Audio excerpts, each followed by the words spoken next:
ZEE5 ಇರುವಾಗ ನೀವು ನಿಮ್ಮ ನೆಚ್ಚಿನ ಶೋಗಳನ್ನ ಎಂದಿಗೂ ಮಿಸ್ ಮಾಡಿಕೊಳ್ಳುವುದಿಲ್ಲ. ಅದು ಸಂಪೂರ್ಣ ಉಚಿತವಾಗಿ. ರಾಧಾ, ಇದರಿಂದ ನನಗೇನು ತೊಂದರೆ ಆಗಕ್ಕಿಲ್ಲ ತಾನೇ? ಖಂಡಿತ ಇಲ್ಲ. ನೀನು ಈ ಪತ್ರನ ಪುಟ್ಟಕ್ಕವ್ರ ಮನೆಗೆ ಸೇರಿಸಿದ್ರೆ ಸಾಕು. ಆಮೇಲೆ ಸ್ನೇಹಂಗೆ ಕಳ್ಳಿ ಅನ್ನೋ ಪಟ್ಟ ಕಟ್ಟಿ ಹೊರಗಡೆ ಹಾಕ್ಬೋದು. ಆಗ ನಾನು ಬಂಗಾರಮ್ಮನವ್ರಿಗೆ ಮೋಸ ಮಾಡ್ದೇನೆ ಮನೆ ಆಳಿ ಅಂತ ಚೆನ್ನಾಗಿ 4 ಕೆನ್ನೆಗೆ ಬಾರಿಸ್ಬೋದು ಅಲ್ವಾ? ಅದು ಸರಿ, ಈ ಪತ್ರನ ಸ್ನೇಹ ಯಾಕೆ ತಕೊಂಡ್ಲು ಅಂತ ಕೇಳಿದ್ರೆ? ದುಡ್ಡಿಗೆ. ಕಾರಣಕ್ಕೇನು ಬರೋಣ ರಾಜವ್ವ? ಗೊತ್ತಾಯ್ತು ಬಿಡು. ಈಗಲೇ ಪತ್ರನ ಸೇರಿಸೋ ಜಾಗಕ್ಕೆ ಸೇರಿಸ್ತೀನಿ. ನೀ ಪತ್ರನ ಪುಟ್ಟಕ್ಕನ ಮನೆಗೆ ಸೇರಿಸಿದ್ಮೇಲೆ ಬಂಗಾರ ತಂದು ಕೊಟ್ಕೊಂಡು ಸೀದಾ ಪುಟ್ಟಕ್ಕ ಅವ್ರ ಮನೆಗೆ ಬರ್ತೀನಿ. ಆಮೇಲೆ ಸ್ನೇಹನ್ ಗತಿ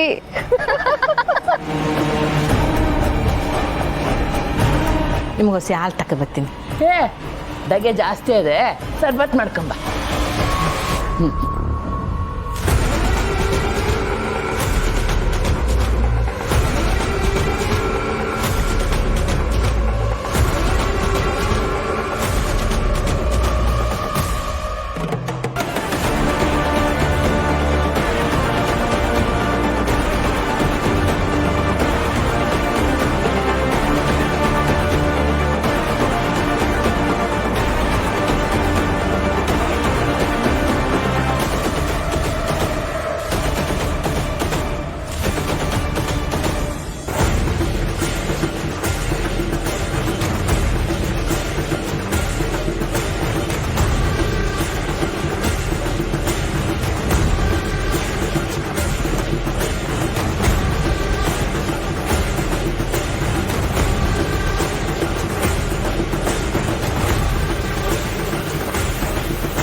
ನನ್ನ ಮಗಳಿಂದ ಯಾರೋ ಆಟ ಆಡ್ತಾವ್ರೆ ಅಂದ್ಕೊಂಡಿದ್ದೆ.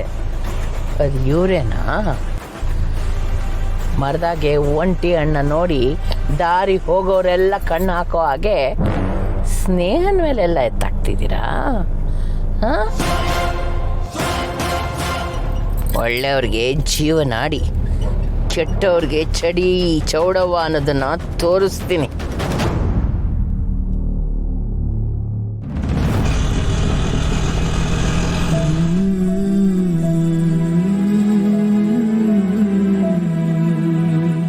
ರಾಮ್ ಸಾರೇ ನನಗೆ ಕರೆದ್ಬಿಟ್ಟು, ಏನಯ್ಯ ಹಳ್ಳಿ ಗುಗ್ಗುಗಳನ್ನೆಲ್ಲ ಒಳಗಡೆ ಸೇರಿಸ್ಕೊಳಕ್ಕೆ ನಾನೇನು ತರಕಾರಿ ವ್ಯಾಪಾರ ಮಾಡ್ತಾ ಇದ್ದೀನಿ ಅಂತ ಹೇಳಿ ನನಗೆ ಬೈದ್ ಕಳ್ಸಿದ್ರು ಗೊತ್ತಾ? ಬೆಂಗಳೂರಲ್ಲಿ ನಿಮ್ಗೊಬ್ಬ ಮಗ ಇದ್ದಾನಮ್ಮ, ನಿಮ್ಗೊಬ್ಬ ಅಣ್ಣ ಇದ್ದಾನೆ. ಇದನ್ನ ಯಾವತ್ತೂ ಮರಿಬೇಡಿ ಅಮ್ಮ.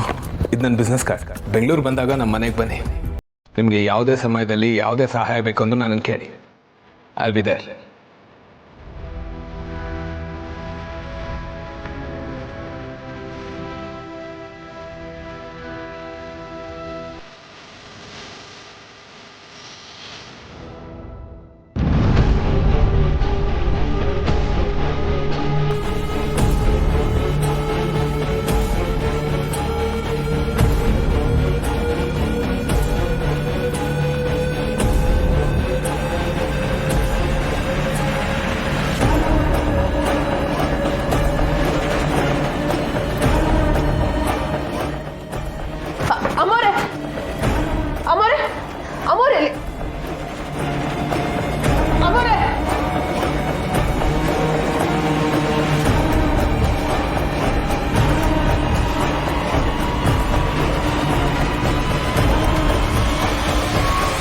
ಅಮ್ಮೋರೆ, ಏಟ್ ಹುಡುಗ್ರು ಸಿಕ್ತಿಲ್ಲ ಅಮ್ಮೋರೆ. ಸ್ನೇಹ, ಕಲ್ಲಂಗ್ ನಿಂತಿದ್ಯಲ್ಲ, ಪತ್ರನ ಎಲ್ ಮಾಡಿದೀನಿ ಅಂತ ಹೇಳು. ಸುಮ್ಕೆ ಅಮ್ಮೋ ತಾಳ್ಮೆನ ಪರೀಕ್ಷೆ ಮಾಡ್ಬೇಡ. ಸಾಕು ರಾಜವ್ವ, ನೀನು ಅಮ್ಮವ್ರ ಜೊತೆ ಬಂದಿದ್ಯೋ ಅನ್ನೋ ಕಾರಣಕ್ಕೆ ಪತ್ರ ಹುಡ್ಕಕ್ಕೆ ಬಿಟ್ಟಿದ್ದೀನಿ. ಇಷ್ಟಕ್ಕೂ ನೀನು ಪತ್ರ ಹುಡುಕ್ಬೇಕಾರೆ ನೀನು ಅಲ್ಲಿ ಹುಡುಕ್ಬೇಡ ಇಲ್ಲಿ ಹುಡುಕ್ಬೇಡ ಅಂತ ನಾನು ತಡದ್ನಾ? ನೀನ್ ತಡಿಲಿಲ್ಲ, ಆದ್ರೆ ಪತ್ರ ಸಿಗ್ಲಿಲ್ವಲ್ಲ? ಸಿಗ್ಲಿಲ್ಲ ಅಂದ್ರೆ ಅದು ಅಲ್ಲಿ ಇಲ್ಲ ಅಂತ ಅರ್ಥ. ಅದನ್ನೇ ನಾನು ಕೇಳ್ತಿರೋದು, ಪತ್ರನ ಎಲ್ ಮಡಗಿದ್ದೀರಾ ಅಂತ. ಯಾಕೆ ಕನ್ನಡ ಅರ್ಥ ಹಾಕಿಲ್ವಾ? ಎಲ್ಲ ಅರ್ಥ ಆಯ್ತದೆ. ಒಂದ್ಸತಿ ಹೇಳಿದ್ರೆ ಅರ್ಥ ಮಾಡ್ಕೊಳ್ಳೋ ಜಾಯಮಾನ ಅಲ್ವಲ್ಲ ನಿಂದು. ಓ, ಈಗ ಗೊತ್ತಾಯ್ತು ಬಿಡು. ಈಟ್ ದಿನ ಈ ಕೆಲ್ಸನ ಸ್ನೇಹ ಮಾತ್ರ ಮಾಡೋಳೆ ಅನ್ಕೊಂಡಿದ್ದೆ, ಈಗ ಇಬ್ಬರ ಮೇಕೂ ಸಂಶಯ ಬತ್ತೈತೆ.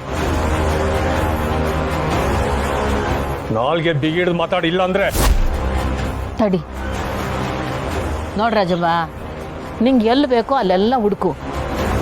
ಸುಮ್ಕೆ ಇಲ್ದೇ ಇರೋ ಅಪವಾದನ ಯಾರ ಮೇಲೆ ಅಂದ್ರೆ ಅವ್ರ ಮೇಲೆ ವರ್ಷಕ್ಕೆ ಬರಬೇಡ.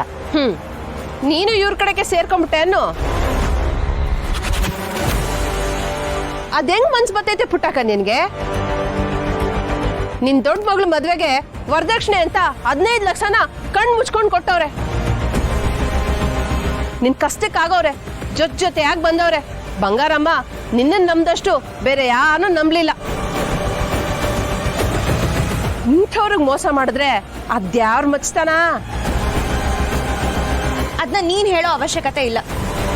ನೀನ್ ನನ್ ಮೇಲೆ ಅಪವಾದ ಹೊರಿಸ್ದೆ, ನಾನು ಸುಮ್ಮನೆ ಇದ್ದೆ. ಆದ್ರೆ ಈಗ ಅವ್ವನ ಬಗ್ಗೆ ಏನಾದ್ರೂ ಮಾತಾಡಿದ್ರೆ ಸರಿ ಇರಲ್ಲ. ಛೀ, ಅದೆಂತ ಬಂಡ್ ಬದುಕೆ ನಿಮ್ದು. ಅಲ್ಲ ಪುಟ್ಟಕ್ಕ, ನಿನ್ ಮಗಳು ಬಂಗಾರಮ್ಮನವ್ರ ಮೇಲೆ ಆಪಾದನೆ ಹೊರಿಸ್ತಾನೆ ಮೆಲ್ಲಗೆ ಅವ್ರ ಮನೆ ಸೇರ್ಕೊಂಡ್ಬಿಟ್ಲು. ಅತ್ತೆ ಮೇಕೆ ಇಲ್ಲದ ಆಪಾದನೆ ಹೊರಿಸಿ ಜೈಲಿಗೆ ಕಳ್ಸಿದ್ ಮಾರಿ ಅಲ್ವೇ ಇವಳು? ನಿಂದು ಒಂದ್ ಬದ್ಕ. ರಾಜಿ, ಜಾಸ್ತಿ ಮಾತಾಡ್ತಿದ್ಯಾ ನೀನು. ಮಾತಾಡ್ತೀನಿ ಕಡೆ, ನೀಯೇ ತಿಳ್ದೇ ಇರೋರ ಹತ್ರ ನಾನು ಹಿಂಗೆ ಮಾತಾಡೋದು.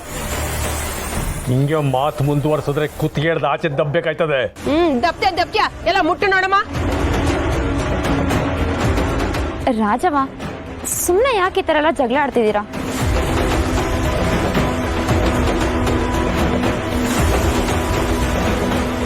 ಇನ್ನೊಂದ್ ಪದ ನಿನ್ ಬಾಯಿಂದ ಬಂದ್ರು ಬರತ್ತೆ ಕಣೆ. ನಾನ್ ತಪ್ಪೇ ಮಾಡಿಲ್ಲ ಅಂದಲೆ ಮಾತಾಡಿದ್ರೆ ಸುಮ್ಮನೆ ಯಾಕೆ ನಿಂತಿರ್ಬೇಕು?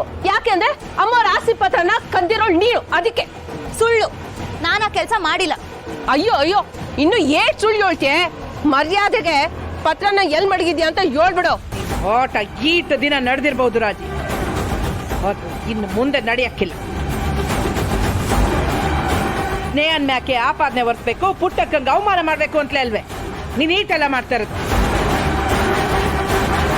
ಒಂದು ಜ್ಞಪ್ತಿ ಮಾಡಿಕ, ನೀನಿಂತ 1000 ಸಾಹಸ ಮಾಡಿದ್ರು ನನ್ನ ಪುಟ್ಟಕ್ಕನ ಸ್ನೇಹನ ಅಳ್ಸಕ್ಕಾಗಕ್ಕಿಲ್ಲ.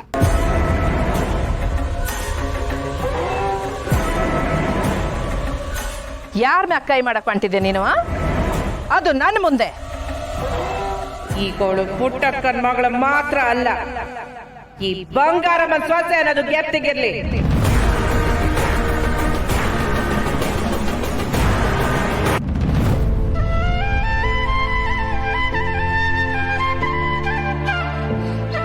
ಇದನ್ನ ನೋಟ್ ಮಾಡ್ಕೊಂಡ್ರೆ ಎಲ್ಲರ?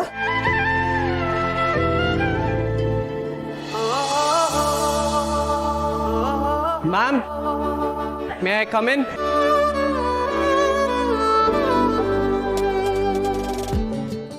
ZEE5 ಆಪ್ ಡೌನ್ಲೋಡ್ ಮಾಡಿ ಎಲ್ಲಾ ಸಂಚಿಕೆಗಳನ್ನು ಸಂಪೂರ್ಣ ಉಚಿತವಾಗಿ ನೋಡಿ.